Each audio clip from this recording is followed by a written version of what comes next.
Next वाला question हम लोग करने जा रहे हैं दोस्तों, और आपके सामने है क्वेश्चन 45। चलिए देख लेते हैं। Sometimes it seems as though we live in a और an dash world filled with wicked people. ठीक है, क्या इसका मीनिंग है? देखो दोस्तों, इसका मीनिंग क्या है? समटाइम्स, ये हमें भी ऐसा ही फील होता है। कई बार क्या होता है, ऐसा प्रतीत होता है एज दो, जैसे कि वी लिव, हम रहते हैं, इन ए हो सकता है या एन हो सकता है, डैश वर्ल्ड, हम एक ऐसी दुनिया में रहते हैं, एक ऐसे विश्व में रहते हैं जो कि फील्ड विद है। फील्ड विद का मतलब होता है जो कि भरा हुआ है। ठीक है, जो कि पूरी तरीके से भरा हुआ है। किससे भरा हुआ है? Wicked people. विकेड का मतलब होता है यहां पर दुष्ट लोगों से। ठीक है, दुष्ट लोगों से, पापी लोगों से, बुरे लोगों से। ठीक है, बुरे लोगों से जो है वो क्या है?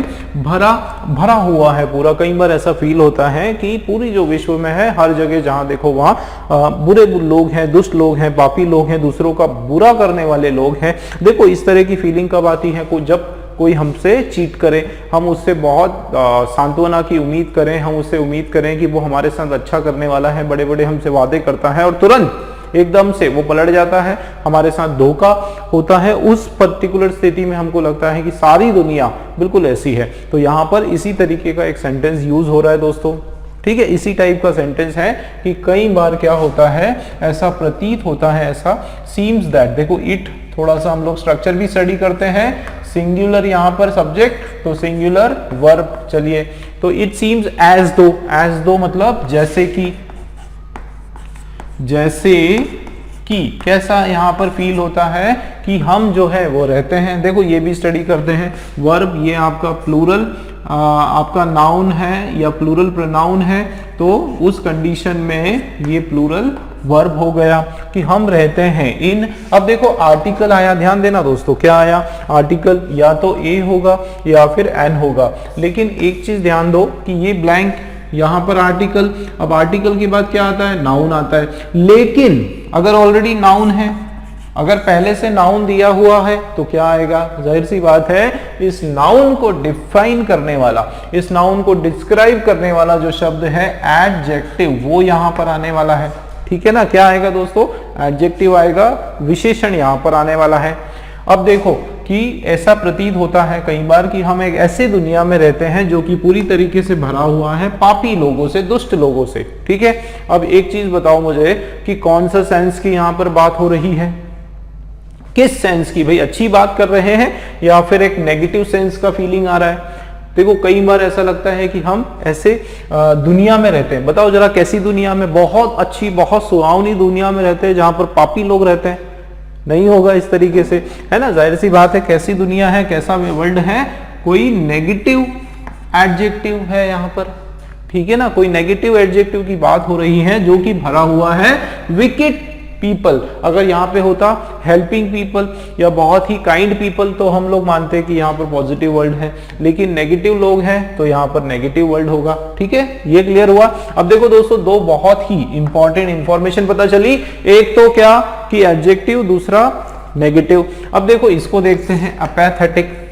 अपैथेटिक, अपैथेटिक का मतलब क्या होता है? देखो दोस्तों, अ लगा है और पैथेटिक, अपैथेटिक। अपैथेटिक का मतलब होता है उदासीन। क्या मतलब होता है? एकदम उदासीन, निराशा युक्त।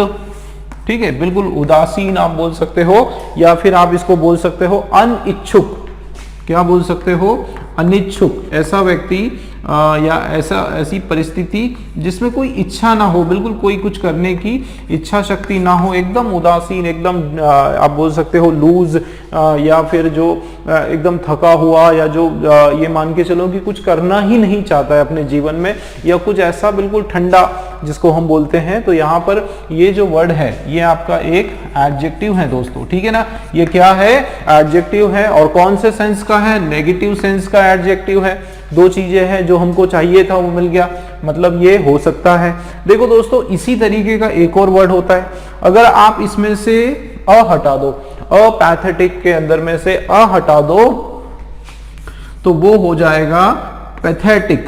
क्या हो जाएगा? पैथेटिक। और ये भी आपका जो है एडजेक्टिव है, ये भी क्या है, एडजेक्टिव है, और ये भी नेगेटिव सेंस का वर्ड है दोस्तों, ठीक है ना। ये कोई पॉजिटिव सेंस का वर्ड नहीं, नेगेटिव का है, और इसका जो मीनिंग है और डीप, बहुत ही ज्यादा, इसका मतलब होता है दयनीय हालत जो है, बहुत ज्यादा दयनीय, बहुत ही ज्यादा बुरी हालत। पैथेटिक मतलब बहुत ही ज्यादा निंदनीय, दयनीय या फिर निंदनीय या फिर बहुत ही ज्यादा बुरी, ये इसका मीनिंग निकल कर आता है, ठीक है ना। तो मैंने आपको इंफॉर्मेशन जानकारी के लिए बता दिया। अपैथेटिक का मतलब है उदासीन, अनिच्छुक, ठीक है, और पैथेटिक का मतलब कुछ और होता है, दयनीय हालत। आगे बढ़ते हैं, सेकंड वाला मोदीकम। अब ये मोदीकम, मोदी जी से ये नाम नहीं आया है, ठीक है। मोदीकम जो है ये आपका इंग्लिश का एक दूसरा वर्ड है जो मोदी जी से पहले भी था, ठीक है, इसलिए मोदी जी से आप इसको मत जोड़ो। मोदीकम का मतलब होता है बहुत ही छोटा, बहुत ही थोड़ा हिस्सा, बहुत छोटा पार्ट। तो आप इसको बोल सकते हो फ्रेगमेंट। क्या बोल सकते हो? फ्रेगमेंट, फ्रेगमेंट या पार्ट, है ना, किसी एक बड़ी वस्तु का, बड़ी चीज का एक छोटा हिस्सा, ठीक है, स्मॉल पार्ट। आप इसको क्या बोल सकते हो? स्मॉल पार्ट, स्मॉल पार्ट यहां पर हमने कर दिया, एक छोटा हिस्सा, ठीक है। मोदीकम का मतलब होता है एक फ्रेगमेंट या छोटा हिस्सा, एक छोटा सा पार्ट, ठीक। आगे बढ़ते हैं, थर्ड वाला दोस्तों। अच्छा, इसकी अगर हम बात करें तो ये क्या है? तो ये जो है एक स्मॉल पार्ट, मोदीकम, ये हमारा क्या हो सकता है?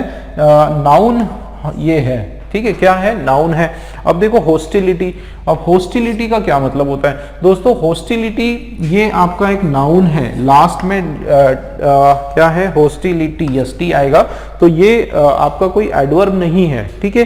हॉस्टिलिटी आपका नाउन है और इसका मतलब होता है कि किसी के प्रति बहुत ही ज्यादा एक उग्र फीलिंग होना, एक भाव होना उग्र का, एक गुस्से का भाव होना, किसी के प्रति बहुत ज्यादा नाराजगी होना, उसको कहा जाता है हॉस्टिलिटी। जैसे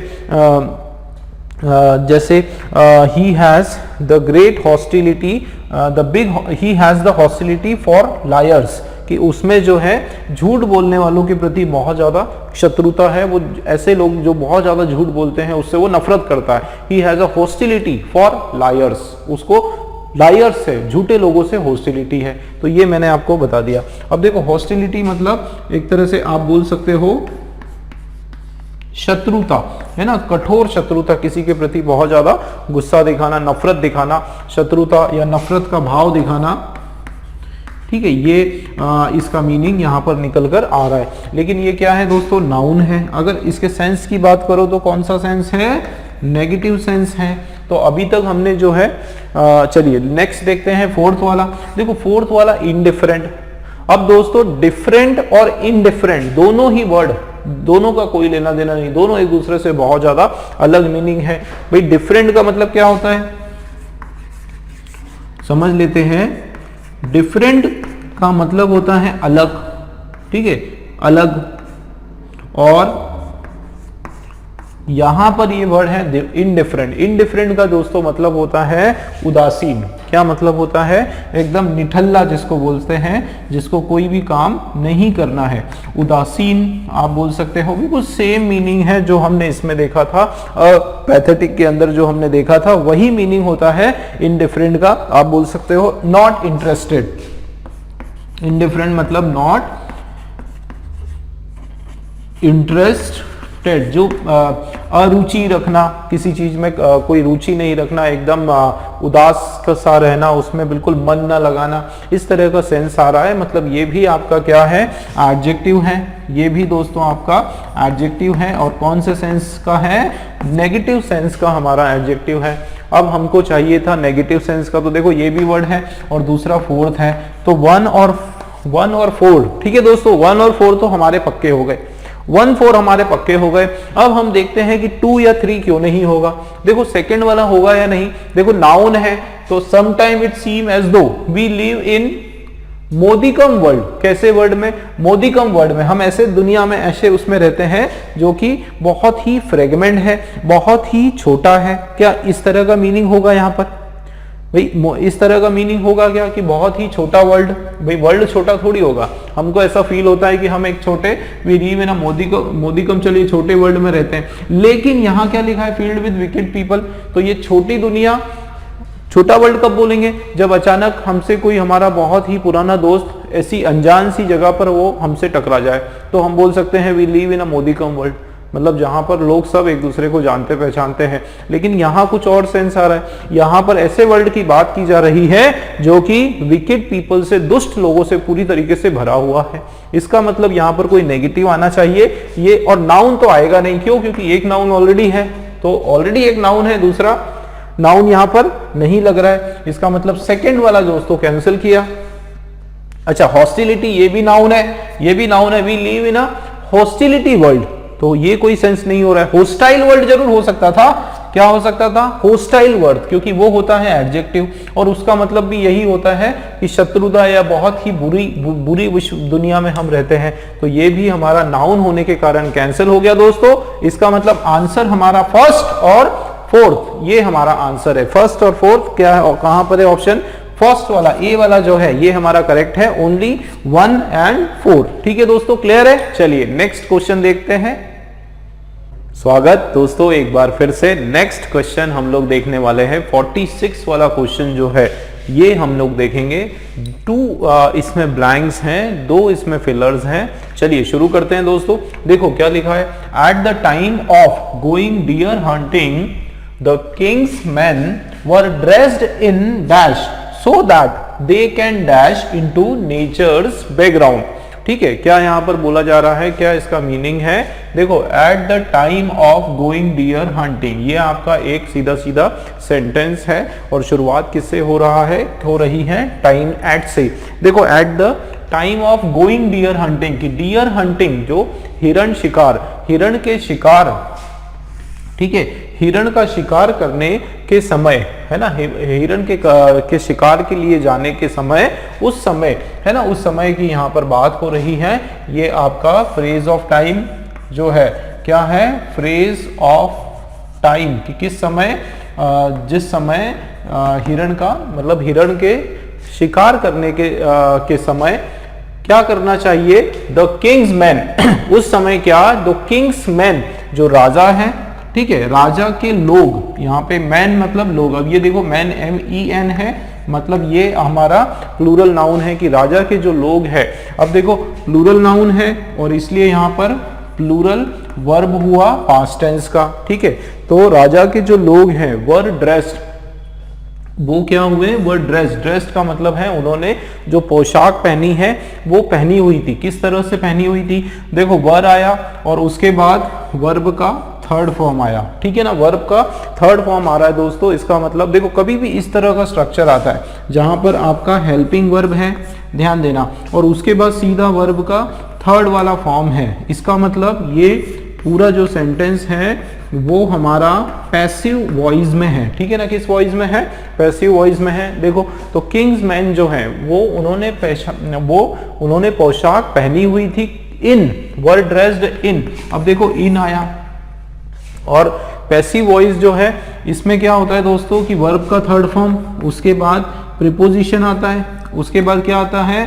प्रीपोजिशन आता है। जनरली या तो बाय होगा या फॉर होगा या फिर इन होगा, कोई भी प्रीपोजिशन आता है और उसके बाद नाउन आता है। ठीक है ना, उसके बाद क्या आता है? नाउन। और उस तरीके से आप देख सकते हो। दूसरा आप ये देख सकते हो, हमेशा याद रखो कि प्रीपोजिशन कभी आए उसके बाद हमको नाउन लगाना है, बस ये याद रखो। ठीक है, अगर आपको पैसिव वॉइस का रूल नहीं पता चल रहा है तो आप सीधा सीधा ये याद रख लो कि जो प्रीपोजिशन है उसके बाद हम क्या लगाते हैं? नाउन लगाते हैं। ठीक है, तो इन डैश, देखो नाउन भी लगाते हैं और ध्यान देना, नाउन भी लगाते हैं और एडजेक्टिव भी लगाते हैं। ठीक है ना, एडजेक्टिव लगा सकते हैं अकेला या फिर एडजेक्टिव प्लस नाउन लगा सकते हैं, तो ये हम कर सकते हैं। अब आप देखो यहाँ पर वापस से शुरू करते हैं कि किस समय जब डियर हंटिंग को जाते डियर हंटिंग करने जाते समय जो किंग्स के जो लोग हैं, राजा के जो लोग हैं, उन्होंने पहना हुआ था, वो अपने आप को उन्होंने ढक रखा था, उन्होंने पहन रखा था। क्या? Dressed in dash so that, इस तरीके से उन्होंने पहना हुआ था। डैश सो दैट, क्यों पहना था उसका रीजन, ताकि they can dash into nature's background, की वो अपने आप को जो प्रकृति है, प्रकृति का जो बैकग्राउंड है उसमें वो अपने आप को क्या कर सके, डैश कर सके, है ना, अपने आप को डैश कर सके, कोई ना कोई कार्य कर सके। मतलब कोई यहाँ पे कैन है और उसके बाद वर्ब का फर्स्ट फॉर्म आएगा। भाई कैन जो है मॉडल ऑक्सिलरी है और उसके साथ क्या आता है, वर्ब का फर्स्ट फॉर्म। देखो दो इंफॉर्मेशन हमने गैदर की, दोनों ब्लैंक की। एक तो ये कि हमने फर्स्ट ब्लैंक में नाउन लगाना है और दूसरा कैन के बाद वर्ब का फर्स्ट फॉर्म। देखो दो चीजें याद रखो, क्या, प्रीपोजिशन के बाद नाउन याद रखो, प्रीपोजिशन के बाद नाउन, ठीक है। उसके बाद आप याद रखो कि वर्ब कैन, ये जो आपका क्या है, ऑक्सिलरी, मॉडल ऑक्सिलरी है, क्या है, मॉडल ऑक्सिलरी वर्ब है। और कैन के बाद जो है वर्ब अगर आता है तो वो वर्ब का फर्स्ट फॉर्म आता है। तो ये दो चीजें याद रखो, ठीक है। अब हम थोड़ा सा इसको समझते हैं कि जब आप डियर हंटिंग पर गए, मतलब जाते समय जो राजा के लोग हैं उन्होंने अपने आप को क्या पहना हुआ था, एक ड्रेस्ड किया हुआ था, अपने आप को ढका हुआ था, किस चीज में, डैश में। और किस लिए ढका था, ताकि उनको जो है कैन दे कैन वो क्या हो जाए, डैश हो जाए नेचर के बैकग्राउंड में, ठीक है। अब फर्स्ट ऑप्शन हमारे पास क्या है, वेल। दोस्तों वेल का मतलब होता है नकाब, नकाब होता है, पर्दा होता है, ठीक है, कवर होता है, ठीक है, मुखौटा होता है, ये इसका मीनिंग है। अब ध्यान देना जरा, यहाँ पर क्या है, वेल क्या है, ये आपका नाउन है दोस्तों। अब यहाँ पर आप देखो कि दे वर ड्रेस्ड इन वेल, मतलब वो अपने आप को नकाब में थे, वो अपने आप को पर्दे में उन्होंने ड्रेस किया था, अपने आप को पर्दे में रखा हुआ था, so that they can appear into nature's background, ताकि वो क्या हो जाए कि जो प्रकृति है उसमें एकदम उत्पन्न हो जाए, अपीयर हो जाए, प्रकट हो जाए। अपीयर हो जाए मतलब क्या हो जाए, प्रकट हो जाए। अब मुझे एक बात बताओ कि जब डियर हंटिंग शिकार करने जा रहे हैं तो क्या वो इस तरह के कपड़े पहनेंगे कि डियर उसको आसानी से पहचान ले, वो डियर के सामने प्रकट हो जाए कि देखो डियर, हम आपको हंटिंग करने आए हैं, शिकार करने आए हैं, यहाँ से हिलना मत, हम आपको दिख रहे हैं, है ना। ये सेंस नहीं होगा, बिल्कुल इसका अपोजिट चाहिए। फर्स्ट वाला हमने कैंसिल कर दिया। आगे देखते हैं तो देखो उसके जो लोग थे राजा के, वो ड्रेस्ड थे इन कवरेज, ध्यान देना, इन कवरेज। अब कवरेज क्या होता है, कवरेज का मतलब होता है एक बड़ा सा रेंज, ठीक है। कवरेज जो है ये भी नाउन है, बट इसका मतलब होता है पूरा रेंज, पूरा एक डिस्टेंस कवर होती है, उतना कवरेज, है ना, यहां से लेके दूर डिस्टेंस तक। तो दे वर ड्रेस्ड इन कवरेज, ये यहां पर नहीं होगा। इनके बाद जो है कवरेज यहां पर नहीं होगा, ये भी हमने कैंसिल कर दिया, ठीक है। और वैनिश, वैनिश का मतलब होता है पूरी तरीके से फिनिश हो जाना, फिनिश हो जाना, या फिर एक तरह से गायब हो जाना। क्या हो जाना, वो गायब हो जाना, पूरी तरीके से हट जाना बिल्कुल वहां से, ये हो जाएगा। अच्छा आगे देखते हैं, तो बी वाला हमने कैंसिल कर दिया। देखो नेक्स्ट हमारे पास क्या है, C option. At the time of going deer hunting, उस समय जाते समय जो राजा के लोग हैं उन्होंने अपने आप को ड्रेस कर लिया, किसमें, ब्लैक में, अपने आप को उन्होंने ब्लैक में ड्रेस कर लिया। अब दोस्तों ब्लैक जो है ये क्या है, यहां पर एक नाउन की तरह काम हो रहा है कि यहां पर ब्लैक का मतलब ब्लैक कलर नहीं, यहां पर ब्लैक का मतलब है ब्लैक कलर के कपड़े। किस तरह के कपड़े, ब्लैक कलर के कपड़े कि उन्होंने अपने आप को जो है क्या कर दिया, ड्रेस कर लिया इन ब्लैक, इसका मतलब काले कपड़े उन्होंने पहन लिए। अब मुझे एक चीज बताओ, उन्होंने अपने आप को क्या किया, काले कपड़े पहने, और क्यों पहने उसका पर्पस देखो, ताकि वो क्या कर सके, डैश इनटू नेचर के अंदर छुप सके, नेचर का जो बैकग्राउंड है उसमें छुप सके। अब आप मुझे बताओ कि जब डियर हंटिंग करने जाएंगे और वो काले कपड़े पहनेंगे तो क्या नेचर में वो छुप जाएंगे, क्या नेचर में, अगर मान लो दिन में वो जा रहे हैं, है ना, रात में सपोज जाते हैं तो एक अलग बात है, रात में काले कपड़े अगर पहनते हैं तो चलो मानते हैं, लेकिन मान लो दिन में, ऐसा तो स्पेसिफाई नहीं किया है रात दिन, लेकिन दिन में मान लो गए तो उस कंडीशन में क्या काले कपड़े, या बताओ कि शिकारी जो है वो काले कपड़े पहनता है क्या, काले कपड़े, यहां पर उस तरीके का कोई सेंस नहीं बन रहा है, तो ये भी आपका रॉन्ग हो गया, ठीक है। आगे देखते हैं, ये शब्द दोस्तों बहुत इंपॉर्टेंट है। देखो कैमोफ्लेज, कैमोफ्लेज आपने विज्ञान में पढ़ा होगा, साइंस में ये शब्द पढ़ा होगा। इसका मतलब होता है, कैमोफ्लेज का मतलब होता है अपने आप को प्रकृति के हिसाब से पूरा उसमें ढल जाना। जैसे टाइगर की अगर हम बात करें, बाघ या चीते की बात करें, तो उसके शरीर पे जो लाइनें होती हैं, स्ट्रिप्स होती हैं, और वो ऐसी होती हैं कि उसको घास में छुपने में मदद मिले, या फिर इस तरह से होती है कि डियर उसको देख ना पाए, है ना। उसको बोलते हैं कि टाइगर जो है उसने अपने आप को घास के मैदान में उसने क्या कर लिया, कैमोफ्लेज कर लिया।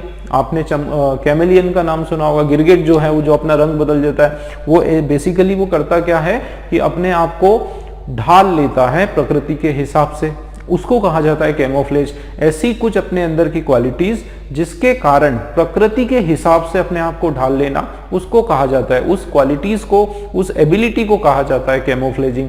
ठीक है, जैसे बेयर, पोलार बेयर, भालू जो होता है, ठंड के समय जब बर्फ गिरती है तो वो क्या करता है, उसका पूरा सफेद वाइट हो जाता है उसका फर, और वही अगर जैसे गर्मियों का टाइम है तो वो वापस से ब्राउन हो जाता है। तो वो भी अपने आप को प्रकृति के हिसाब से अपने आप को बचाने के लिए, प्रोटेक्ट करने के लिए, अपने शिकार से बचने के लिए जो है वो कैमोफ्लेज करता है। तो यहाँ पर भी आप देखो कि उसी तरीके का एक सेंस आ रहा है कि जब डियर हंटिंग में गए तो इन लोगों ने क्या किया, किंग्समैन ने कुछ पत्तियां वगैरह हो सकता है उसको अपने ऊपर ढाक लिया हो। ये जैसे आर्मी में हमारे जो जवान हैं, वो कमांडोज जो होते हैं, जब स्पेशल मिशंस में जाते हैं, वो लोग अपने ऊपर जो कैप पहनते हैं, वो उस पे ऊपर भी कुछ छोटी छोटी डालियां वगैरह होती हैं, ग्रीन पत्तियां होती हैं, या उनकी जो ड्रेस जो होती है, मिलिट्री ड्रेस होती है, किसी भी देश की मिलिट्री की जो ड्रेस है, वो सारी की सारी कैमोफ्लेज होते हैं। उसमें मल्टी स्ट्रिप्स होती हैं, लाइंस होती हैं। वो मड में, मिट्टी में भी गया, या फिर फॉरेस्ट में गया, या पानी में गया, हर जगह वो अपने आप को क्या कर सकते हैं, वो ढाल लेते हैं। तो वो कैमोफ्लेज होने का जो कारण है वो यही है कि अपने आप को जो है छुपा कर रखना, या प्रकृति के बैकग्राउंड में अपने आप को समा लेना, पता ना चल पाना। ठीक है, तो ये किंग्स के मैन जो है, इन्होंने भी इसी तरीके से अपने आप को ड्रेस किया। तो ड्रेस इन कैमोफ्लेज यहां पर सही हो जाएगा। ठीक है ना, क्या हो जाएगा, इन कैमोफ्लेज यहां पर सही हो जाएगा। और ऐसा उन्होंने क्यों किया, देखो रीजन से स्पष्ट हो रहा है कि इसलिए किया, सो दैट दे कैन, और वर्ब का फर्स्ट फॉर्म, वो क्या कर सके, अपने आप को हाइड कर सके, अपने आप को छुपा सके, है ना। किससे छुपा के, hide in nature's, into nature's background, की जो नेचर है उसके अंदर अपने आप को हाइड कर सके, अपने आप को पूरी तरीके से समा सके, छुपा सके, ताकि डियर उनको ना देख पाए और वो उसकी हंटिंग कर ले। ठीक है, इस तरह का यहाँ पर मीनिंग वाइज डी वाला ऑप्शन बिल्कुल सही हो जाएगा। देखो लास्ट ऑप्शन भी देख लेते हैं। यहां पर क्या लिखा है कि the king's men were dressed into transparent. अब देखो ट्रांसपेरेंट क्या है, एडजेक्टिव है दोस्तों, ट्रांसपेरेंट एडजेक्टिव है। अगर आपने ट्रांसपेरेंट लगाया तो उसके बाद कोई नाउन चाहिए, ठीक है ना, कोई नाउन चाहिए। यहाँ पर कोई भी नाउन नहीं है, हमको सीधा सीधा नाउन चाहिए, जो कि कैमोफ्लेज एक नाउन है। ठीक है, और यहाँ पर दे कैन मिक्स इनटू, तो यहाँ पर मिक्स होने की बात भी यहाँ पर नहीं हो रही है, फर्स्ट वाला ही हमारा रॉन्ग। तो दोस्तों इस तरीके से 4 ऑप्शन हमारे रॉन्ग, और डी वाला जो ऑप्शन है कैमोफ्लेज, वो बिल्कुल हमारा राइट आंसर है। ठीक है दोस्तों, क्लियर है। चलिए नेक्स्ट क्वेश्चन देखते हैं। चलिए दोस्तों नेक्स्ट क्वेश्चन देख लेते हैं। अगला क्वेश्चन जो है हमारा 47 वाला क्वेश्चन आपके सामने, देखो इसमें पढ़ते हैं इसको। आफ्टर द री incarnation of the boy certain dash powers were also dashed to him by the Almighty। देखो क्या इसका मीनिंग निकल कर आ रहा है, आफ्टर द री इनकारनेशन के बाद। अब री इनकारनेशन का मतलब क्या होता है दोस्तों, री इनकारनेशन का मतलब होता है पुनर्जन्म। ठीक, रीबर्थ क्या मतलब है इसका, रीबर्थ या फिर पुनर्जन्म। तो उसका जो पुनर्जन्म हुआ उसके बाद, ठीक है, उसके पुनर्जन्म के बाद,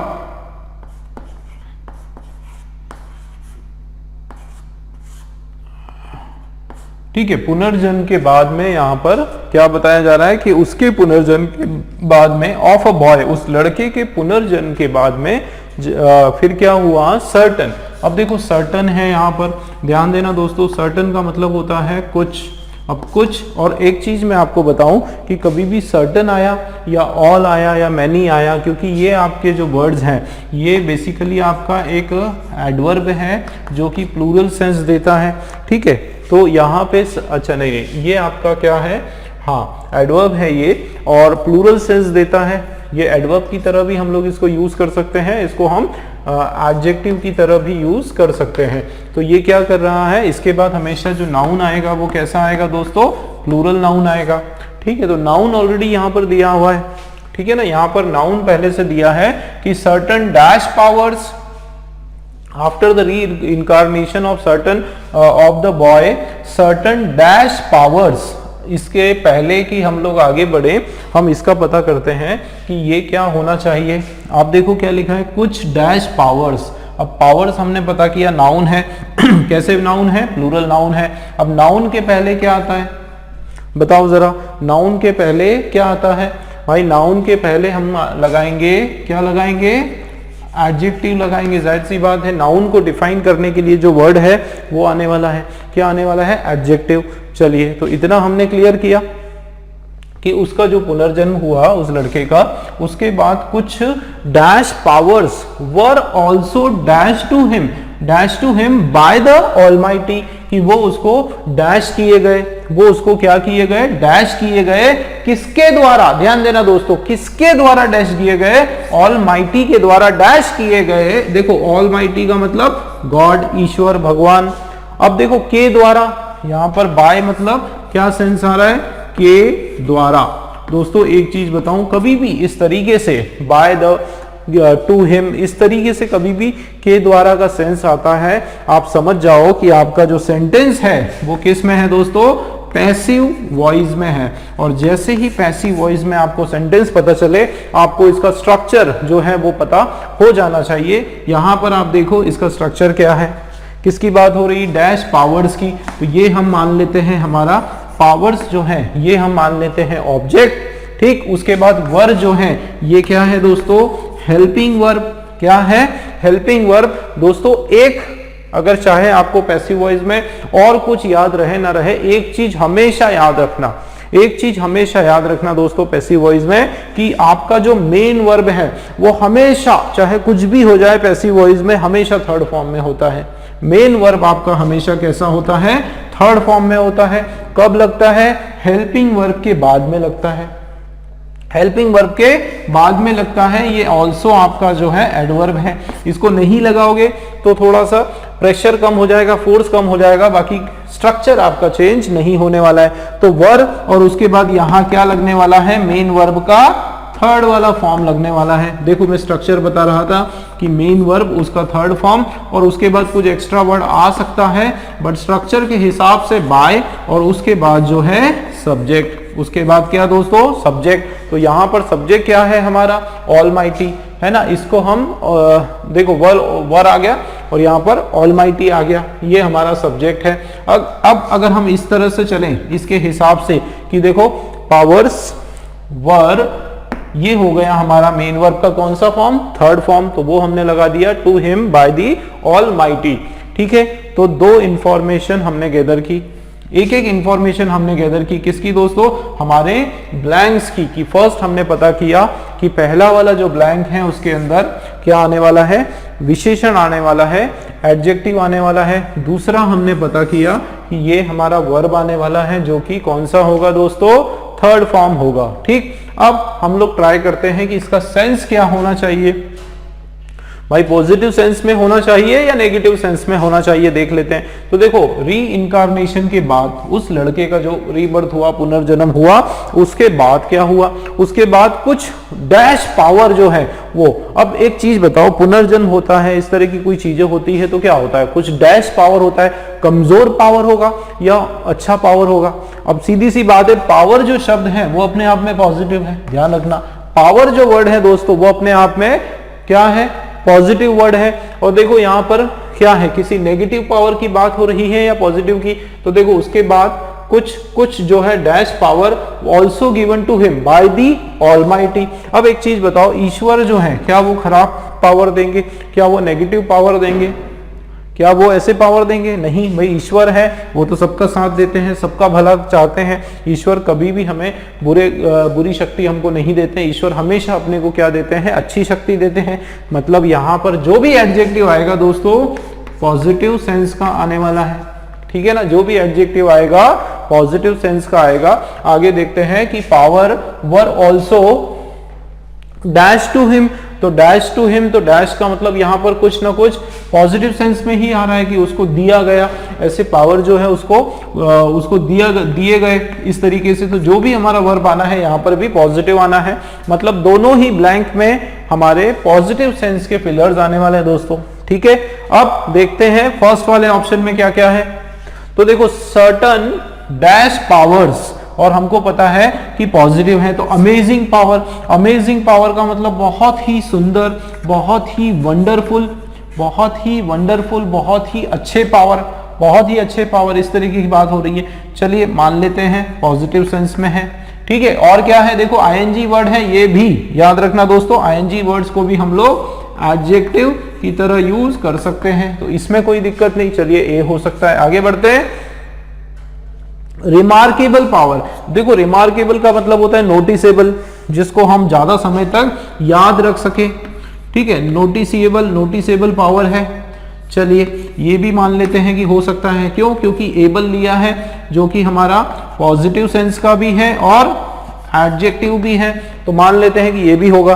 सुपर नेचुरल, सुपर नेचुरल का मतलब होता है एकदम जादुई, क्या होता है, जादुई, जादुई पावर उसको जो है मिले हैं, बहुत एक्स्ट्रा ऑर्डिनरी पावर मिले हैं, बहुत ज्यादा मैजिकल पावर उसको जो है, ऐसी शक्तियां जो है जो किसी और इंसान के पास नहीं है, उस तरह की शक्तियां उसको मिली हुई है। और ये भी जो है हमारा एडजेक्टिव है और पॉजिटिव सेंस का एडजेक्टिव है। चलिए ये भी हमारा ब्लैंक के अंदर जो है फिट आ रहा है। ठीक है ना, ब्लैंक के अंदर ये भी सूटेबल है। आगे देखते हैं। अनबिलीवेबल, अविश्वसनीय है ना, कैसे अविश्वसनीय, अविश्वसनीय। ठीक है, इस तरह के जो पावर है वो उसको दिएगा, ये भी हो सकता है, क्योंकि ये भी जो है क्या है दोस्तों, एडजेक्टिव है। कौन से फॉर्म का है, पॉजिटिव फॉर्म का है, और ये भी हो सकता है। और कैसे power, unique power, unique power का मतलब होता है बिल्कुल वही पावर, बिल्कुल ऐसे पावर जो किसी और के पास ना हो। आप बोल सकते हो एक्स्ट्रा ऑर्डिनरी पावर, या आप बोल सकते हो एकदम ऐसे पावर जो नॉर्मल ना हो हर किसी के पास। ठीक है, तो फिक्स ये भी हो सकता है भाई। ये हमारा क्या है, यूनिक, ये भी दोस्तों एडजेक्टिव है और पॉजिटिव सेंस का है। तो यहां पर अगर हम देखें तो सारे के सारे ऑप्शन जो है आपके पॉजिटिव सेंस के हैं, और सारे ही ऑप्शन हमारे जो है यहाँ पर फिट हो रहा है। इसका क्या मतलब है कि फर्स्ट वाले ऑप्शन से जो हमने दो चीजें देखी, जो हमने देखा कि एडजेक्टिव होना चाहिए, पॉजिटिव सेंस का होना चाहिए, उससे ज्यादा हेल्प नहीं मिल पा रही है। इसलिए हम लोग जो है, अब हमारा जो फोकस है वो ज्यादा किसके ऊपर है, सेकेंड वाले ऑप्शन पर। ठीक है, इसमें हम तलाशते हैं कि चलो यहाँ हमारा जैसा हमने यहाँ पर बनाया हुआ है उस हिसाब से है कि नहीं।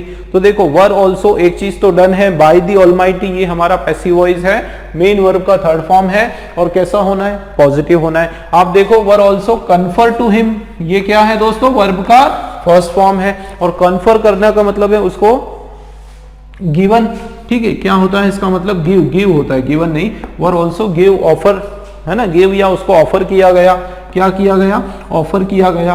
तो चलिए उस हिसाब से सही है, लेकिन मीनिंग के हिसाब से सही है, लेकिन यहां पर आप देखो वर्ब का कौन सा फॉर्म है, फर्स्ट फॉर्म।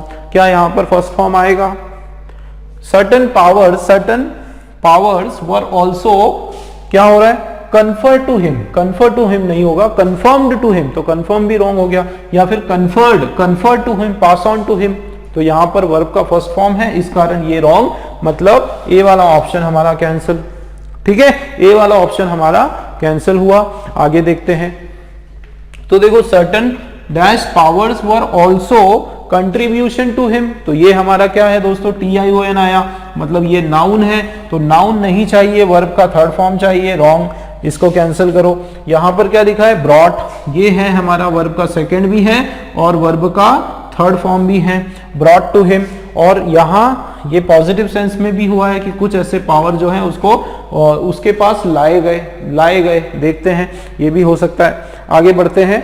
तो देखो attributed to him, certain powers were also attributed to him, तो अट्रीब्यूटेड टू हिम का मतलब क्या होता है, उसको अट्रीब्यूटेड टू हिम, उसको अट्रीब्यूट किया गया, किसके द्वारा, बाय द गॉड, तो गॉड के द्वारा, ईश्वर के द्वारा जो है उसको ये जो कुछ पावर है ये क्या किए गए, ये अट्रीब्यूट किया गया, मतलब एक तरह से प्रदान किए गए, प्रदान किए गए, ठीक है, प्रदान किए गए या गिवन, सीधा सीधा गिवन, दिए गए, है ना। या आप ऐसे बोल सकते हो कि उसका जो श्रेय है, इन सब जो पावर है उसका जो श्रेय है वो किसको दिया गया, वो ईश्वर को दिया गया। या फिर जो कारण है, इतने जो भी पावर उसको प्राप्त हुए हैं उसका जो मुख्य कारण है वो किसको ठहराया गया, वो ईश्वर को ठहराया गया। उस सेंस में हो रहा है ना। उसका अट्रीब्यूट जो है, उसका जो श्रेय है, उसका जो ट्रिब्यूट है, जो पूरा जो श्रेय जाता है, इसको जितने भी पावर यहाँ पर प्राप्त है, जो इनका रीबर्थ के बाद जो भी उसको पावर, जो भी उसको शक्तियां प्राप्त हैं, उसका सारा का सारा जो श्रेय है वो किसको दिया गया, किसको दिया जाता है, ऑलमाइटी को दिया जाता है। इस तरह का सेंस यहाँ पर आ रहा है। इसका मतलब ये हमारा हो सकता है, ठीक है। अब देखो प्रोवाइड जो है वापस से वर्ब का फर्स्ट फॉर्म हो गया, ये नहीं होगा, ठीक है। प्रोवाइडेड होता तो हम लोग सोच पाते, ठीक। तो ये ऑप्शन भी हमारा क्रॉस आउट हो गया दोस्तों। अब हमारे पास या तो सी, देखो दो ही ऑप्शन बचे, या तो सी होगा या फिर डी होगा। अब देखो दोनों ही यहां पर फर्स्ट में फिट हो रहे हैं। सुपर नेचुरल भी हो सकता है और अनबिलीवेबल भी हो सकता है, लेकिन यहां पर मुझे बताओ, देखो ब्रॉट, क्या ब्रॉट यहां पर होगा? मीनिंग वाइज देखो कि आफ्टर द री इनकारनेशन, उस लड़के के पुनर्जन्म के बाद कुछ ध्यान देना, कुछ सुपर नेचुरल पावर्स, बिल्कुल अविश्वसनीय सुपर नेचुरल जो जादुई पावर है, were also brought to him, लाए गए, ध्यान देना, were also brought to him by the almighty, की लाए गए। अब ब्रॉट कब यूज करेंगे? जब हम वो कहीं से, ईश्वर जो है उन पावर्स को, ध्यान देना, ईश्वर उन पावर को कहीं से लेकर आए हैं, ईश्वर उन पावर्स को कहीं से लेकर आए हैं, वो सेंस होगा। या फिर वो also attributed to him by the almighty, की वो जो पावर है वो उसको प्रदान किए गए, किसके द्वारा? ईश्वर के द्वारा। इसका मतलब यहां पर मीनिंगफुली दोस्तों ये नहीं होगा, और डी वाला जो है, डी वाला हमारा राइट आंसर है, ठीक है। डी वाला जो है अट्रीब्यूटेड हमारा बिल्कुल राइट आंसर है, ठीक है दोस्तों। क्लियर हुआ? चलिए इसी क्वेश्चन की तरह अगला क्वेश्चन देखते हैं।